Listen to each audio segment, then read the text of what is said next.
first thing I think to remark is that China really has a great interest in what's happening in the euro crisis. It's very concerned. China is Europe's main export market, so it matters what happens to the euro and to what degree of sort of recession and economic downturn we enter. China has not been that willing to sort of buy large amounts of public debt during the euro crisis, but has been much more willing to sort of look at buying up companies, which sort of fits with China's next phase of economic growth, where it's looking more at high tech, looking more at sort of brands, establishing its own brands, looking at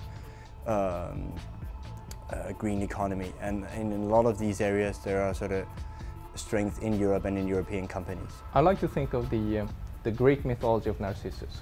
The Greek Narcissus was, of course, very vain and stared itself in the mirror and actually in the river, its own reflection in the water. And it was so taken by its own beauty, so it perished and died because he couldn't leave his own reflection. This analogy is partly true for Europe. We see ourselves in the Asian Pacific, well, the Pacific Ocean, and partly we would like to see ourselves in that water, and we don't. And that's creating, of course, a certain disappointment.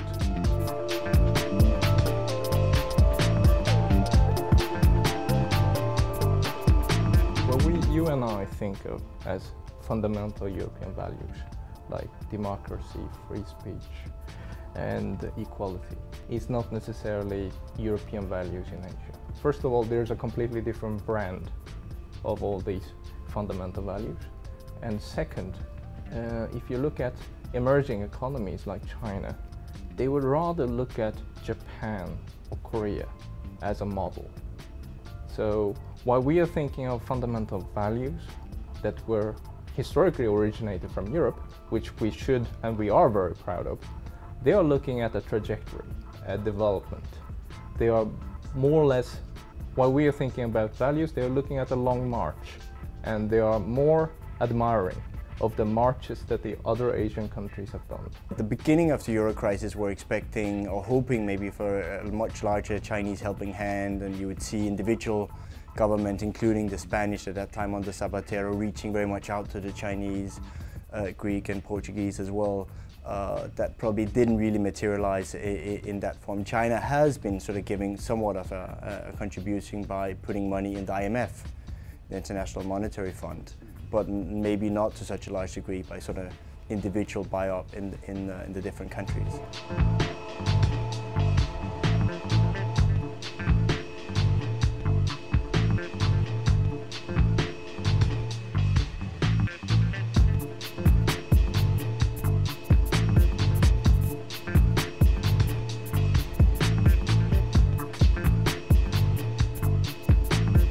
The Chinese market is relatively closed compared to the European one that's more open.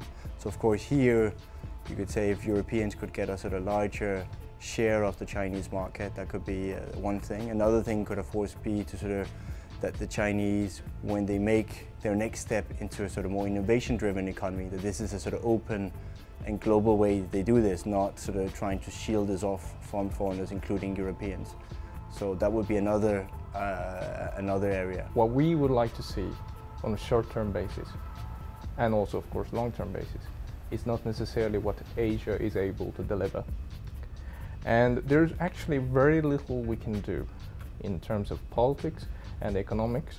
Although we are the biggest trading partner of China and many Asian countries, there's very little we can do that will be productive and that will spur the democratic development in Asia.